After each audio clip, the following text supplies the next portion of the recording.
نحمده ونصلي على رسوله الكريم اما بعد فاعوذ بالله من الشيطان الرجيم بسم الله الرحمن الرحيم يا أيها الذين آمنوا كتب عليكم الصيام كما كتب على الذين من قبلكم لعلكم تتقون۔ اللہ رب العزت قرآن مقدس میں ارشاد فرماتا ہے، یا ایھا الذین آمنوا کتب علیکم الصیام، کہ اے ایمان والوں ہم نے تم پر روزے فرض کیے جیسا کہ تم سے پچھلے لوگوں پر فرض کیے تھے، لعلکم تتقون، تاکہ تم تقوی کی دولت اختیار کرو۔ اس آیت کریمہ میں اللہ رب العزت ایمان والوں کو روزہ رکھنے کا حکم دیتا ہے اور بتاتا ہے کہ روزہ صرف تم پر ہی فرض نہیں کیا گیا بلکہ تم سے پہلے کی جو امتیں تھیں ان پر بھی روزہ فرض تھا اور ان لوگوں نے بھی روزے رکھے، اور اللہ رب العزت نے امت محمدیہ کو جو روزے کا حکم دیا ہے تو وہ اس لیے دیا تاکہ بندہ تقوی کی دولت کو حاصل کرے۔ حدیث پاک میں بھی ماہ رمضان المبارک کے روزے کی بے شمار فضیلتیں اور برکات ہیں، جیسا کہ صحیح بخاری اور صحیح مسلم شریف کی حدیث میں ہے کہ حضرت ابو ہریرہ رضی اللہ تعالیٰ عنہ سے مروی کہ حضور اقدس صلی اللہ تعالیٰ علیہ وسلم فرماتے ہیں کہ جب رمضان المبارک آتا ہے آسمان کے دروازے کھول دیے جاتے ہیں، اور ایک روایت میں اس طرح آتا ہے کہ جنت کے دروازے کھول دیے جاتے ہیں، اور ایک روایت میں آتا ہے کہ رحمت کے دروازے کھول دیے جاتے ہیں اور جہنم کے دروازے بند کر دیے جاتے ہیں اور شیاطین زنجیروں میں جکڑ دیے جاتے ہیں۔ سبحان اللہ!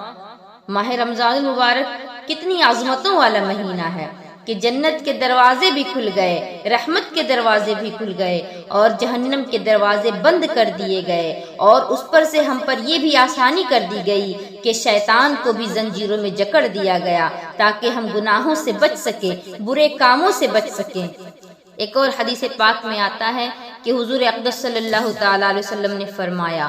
کہ رمضان آیا، یہ برکت کا مہینہ ہے، اللہ تعالیٰ نے اس کے روزے تم پر فرض کیے، اس میں آسمان کے دروازے کھول دیے جاتے ہیں اور دوزخ کے دروازے بند کر دیے جاتے ہیں اور سرکش شیطانوں کے طوق ڈال دیے جاتے ہیں، یعنی جو شیطان لوگوں کو پریشان کرتے ہیں ان کے گلوں میں طوق ڈال دیا جاتا ہے، اور اس میں ایک رات ایسی ہے جو 1000 مہینوں سے بہتر ہے، جو اس کی بھلائی سے محروم رہا تو بے شک وہ محروم ہے۔ یعنی ماہ رمضان المبارک اتنی زیادہ برکتوں والا مہینہ ہے، اور جو اس مہینے کی برکتوں سے محروم رہا تو واقعی میں وہ بے شک محروم ہی رہا۔ یوں تو ماہ رمضان المبارک کی فضیلتوں پر احادیث بھری پڑی ہیں، لیکن میں آپ لوگوں کو ایک حدیث پاک سناتی ہوں۔ سلمان فارسی روایت کرتے ہیں اور کہتے ہیں کہ رسول اللہ صلی اللہ تعالیٰ علیہ وسلم نے شعبان کے آخری دن میں وعظ فرمایا اور آپ نے فرمایا، اے لوگوں، تمہارے پاس عظمت والا برکت والا مہینہ آیا، وہ مہینہ جس میں ایک رات 1000 مہینوں سے بہتر ہے، جس کے روزے اللہ تعالیٰ نے فرض کیے ہیں، اس کی رات میں قیام کرنا یعنی نماز پڑھنا، عبادت کرنا سنت ہے، اور جو اس میں نیکی کا کوئی کام کرے تو ایسا ہے جیسے کہ کسی مہینے میں فرض ادا کیا ہو، اور جو اس میں کوئی فرض ادا کرے تو ایسا ہے جیسے کہ دوسرے دنوں میں 70 فرض ادا کیے ہوں، اور یہ مہینہ صبر کا ہے اور صبر کا ثواب جنت ہے، اور یہ مہینہ مواسات کا ہے، اور اس مہینے میں مومن کا رزق بڑھ جاتا ہے، جیسا کہ ہم سبھی دیکھتے ہیں کہ ماہ رمضان المبارک میں بندے کا رزق 2 گنا کر دیا جاتا ہے، اور جو اس میں روزہ دار کو افطار کرائے اس کے گناہوں کے لیے مغفرت ہے، اور اس کے گردن آگ سے آزاد کر دی جائے گی، اور اس افطار کرانے والے کو ویسا ہی ثواب ملے گا جیسا کہ روزہ رکھنے والے کو ثواب ملے گا،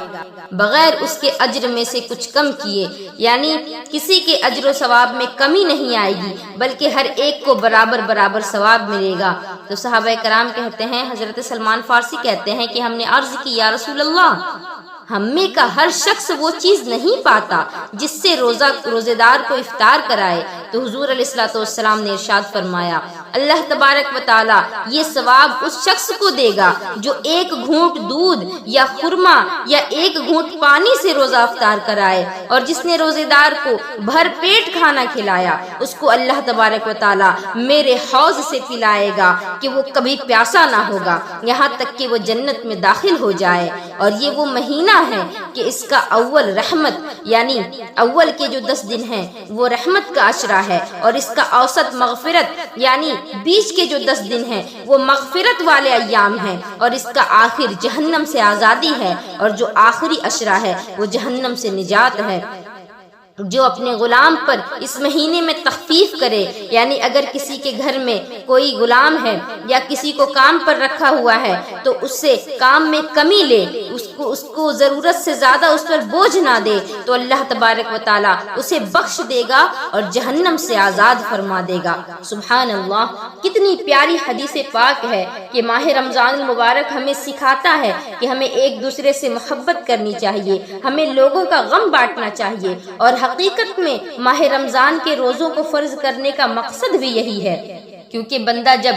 پیٹ بھر کے کھا چکا ہوتا ہے، جب اس کا پیٹ بھرا ہوتا ہے تو وہ دوسرے کی بھوک کو سمجھ نہیں سکتا، جب بندہ خوش ہوتا ہے تو دوسرے کے غم کو سمجھ نہیں سکتا۔ یہی وجہ ہے کہ روزے کو فرض کیے گئے کہ جب بندہ بھوکا ہوگا تو وہ غریب کی بھوک کو بھی سمجھ سکے گا، جب وہ بھوکا اور پیاسا ہوگا تو وہ یہ بات سمجھے گا کہ جو لوگ مسکین اور بے سہارا ہیں، جن کے سروں پر کوئی ہاتھ رکھنے والا نہیں، آخر جب وہ بھی بھوکے ہوتے ہوں گے تو ان کو بھی اسی کیفیت سے گزرنا پڑتا ہوگا۔ اور ماہ رمضان المبارک کے روزے جو فرض کیے گئے تو وہ اس لیے ہی فرض کیے گئے تاکہ بندہ دوسروں کی غمگساری کر سکے، غریبوں اور مسکینوں کی مدد کرے، وہ غریبوں کے درد کو اپنا درد سمجھے۔ اور اس مہینے میں اللہ رب العزت نے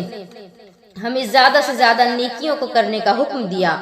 اور اللہ رب العزت نے ہم پر بہت ساری چیزیں فرض کی، ان میں سے زکوٰۃ بھی ہے، اور زکوٰۃ ایک فریضہ ہے جس کو ہمیں سال بھر میں ادا کرنا ہوتا ہے، لیکن عام طور پر لوگ اس کی ادائیگی کے لیے ماہ رمضان المبارک کو ہی چنتے ہیں۔ وجہ یہ ہے کہ ماہ رمضان میں اگر کوئی نفل ادا کی جائے تو اس کا ثواب فرض کے برابر ہوتا ہے، اور اگر کوئی فرض ادا کیا جائے تو اس کا ثواب 70 فرائض کے برابر ہوگا، اور زکوٰۃ جو ہے وہ ایک فرض کام ہے۔ تو بندہ جب ماہ رمضان المبارک میں زکوٰۃ ادا کرے گا تو اسے 70 فرائض یعنی 70 بار زکوٰۃ ادا کرنے کا ثواب دیا جائے گا۔ روزے داروں کے لیے تو ایک اور خوشخبری ہے، یہ حدیث پاک میں آتا ہے کہ رسول اللہ صلی اللہ تعالی علیہ وسلم فرماتے ہیں کہ جنت میں 8 دروازے ہیں، اور ان میں سے ایک دروازے کا نام ریان ہے، اس دروازے سے وہی لوگ گزریں گے جو روزہ رکھتے ہیں۔ سبحان اللہ، یہ کتنی خوش قسمتی کی بات ہے کہ اللہ رب العزت نے ہمیں روزے رکھنے کے قابل بنایا، اور اللہ نے ہمیں یہ شوق اور جذبہ عطا فرمایا کہ ماہ رمضان المبارک میں ہم اس کی عبادت کے لیے، اس کی رضا کے لیے ہم روزے رکھتے ہیں۔ اور اللہ نے جو ہم پر روزے فرض کیے یہ تو اللہ نے ہمیں حکم دیا، یہ تو ہمارے لیے ایک عبادت ہے، لیکن جب اس چیز کو دنیا والوں نے، جب سائنسدانوں نے اس چیز کو آزمایا تو ان لوگوں نے بھی اس کو بہت زیادہ سراہا، اور یہ بات بتائی کہ اگر مہینے میں کوئی 2 دن یا 3 دن اگر روزہ رکھتا ہے، اور سال میں اگر کوئی 30 دن روزہ رکھتا ہے تو اس کو بہت ساری بیماریاں جو ہے نہیں ہوتی، اور اس کو کینسر جیسے مرض سے بھی اللہ رب العزت محفوظ رکھتا ہے۔ یہ چیز آج سائنس دعویٰ کر کے ہمیں بتاتی ہے کہ روزے دار کو کینسر جیسا موذی مرض نہیں ہو سکتا، روزے دار کو بہت سارے امراض سے شفا مل جاتی ہے، اور آج وہ لوگ بھی اس چیز کو اپناتے ہیں، اور وہ لوگ ایک طرح سے اپنے لیے بھی ایک طرح سے روزہ رکھتے ہیں اور بھوکے رہتے ہیں، حالانکہ ان کا روزہ اور ہمارا روزہ تو بہت الگ ہے، کیونکہ ہم جو روزہ رکھتے ہیں وہ بیماریوں سے نجات کی نیت سے نہیں رکھتے، بلکہ ہم جو روزہ رکھتے ہیں وہ ہم محض اس لیے رکھتے ہیں کہ ہمارے رب نے ہم پر فرض کیا، ہمیں اللہ نے حکم دیا، اور ہمیں اللہ نے اگر حکم دیا ہے تو ہم اس حکم کو ضرور پورا کریں گے۔ حالانکہ دنیا والے جو کرتے ہیں تو وہ تو دنیا کا فائدہ دیکھ کر کرتے ہیں۔ بہقی شعب الایمان میں عبداللہ ابن عمرو رضی اللہ تعالیٰ عنہما سے راوی کہ رسول اللہ صلی اللہ تعالیٰ علیہ وسلم فرماتے ہیں کہ روزہ اور قرآن بندے کے لیے شفاعت کریں گے، یعنی روزہ کہے گا کہ اے رب میں نے کھانے اور خواہشوں سے دن میں اسے روک دیا، میری شفاعت اس کے حق میں قبول فرما، اور قرآن کہے گا کہ اے رب میں نے اسے رات میں سونے سے باز رکھا، میری شفاعت اس کے بارے میں قبول کر، دونوں ہی شفاعتیں قبول ہوں گی۔ دیکھیں آپ کہ اللہ رب العزت نے ہم پر روزہ فرض کیا، اور اسی ماہ رمضان المبارک میں اللہ نے ہمیں قرآن کا تحفہ بھی عطا فرمایا، اور یہ دونوں ایسی چیزیں ہیں جو بندے کے لیے اللہ سے مغفرت مانگتی ہیں، شفاعت مانگتی ہیں، بندے کی سفارش کرتی ہیں اللہ رب العزت کی بارگاہ میں، کیونکہ بندہ جب بھوک اور پیاس کو برداشت کر رہا ہوتا ہے تو پھر اس بھوک اور پیاس کے بدلے میں اس بندے کو بھی کچھ ملنا چاہیے، کیونکہ اس کے سامنے کھانے پینے کے سامان پڑے ہوئے ہیں، وہ دیکھ رہا ہے، گھر میں بچے ہیں تو بچے کھا بھی رہے ہوتے ہیں، اگر کوئی مریض ہے تو مریض بھی کھا پی رہا ہوتا ہے، لیکن اس کے باوجود جو روزے دار ہیں وہ بھوکے رہتے ہیں، وہ پیاسے رکھتے ہیں، یہاں تک کہ جب وضو بھی کرتے ہیں تو احتیاط کرتے ہیں کہ کہیں حلق کے نیچے سے پانی کا قطرہ نہ گزر جائے، وہ ہر چیز میں احتیاط کرتے ہیں، وہ گرمی برداشت کرتے ہیں، وہ دھوپ برداشت کرتے ہیں، وہ بھوک اور پیاس برداشت کرتے ہیں، اور اسی جھلسا دینے والی گرمی میں وہ اپنے بچوں کے لیے روزگار کرتے ہیں، کام کر کے پیسے کماتے ہیں اور بچوں کے کھانے پینے کا انتظام کرتے ہیں، لیکن اس کے باوجود اپنے حلق کے نیچے سے ایک پانی کا قطرہ تک گزرنے نہیں دیتے، اور اس وقت تک گزرنے نہیں دیتے جب تک اللہ اکبر کی صدا نہیں سن لیتے، اور کھانے کا انبار سامنے لگا ہوتا ہے، طرح طرح کے پکوان سامنے ہوتے ہیں، لیکن بندہ کھاتا نہیں، اس وقت تک نہیں کھاتا جب تک اپنے کانوں سے اللہ اکبر کی صدائیں نہیں سن لیتا۔ بخاری اور مسلم کی حدیث میں حضرت ابو ہریرہ رضی اللہ تعالیٰ عنہ سے مروی ہے کہ رسول اللہ صلی اللہ تعالیٰ علیہ وسلم فرماتے ہیں کہ آدمی کے ہر نیک کام کا بدلہ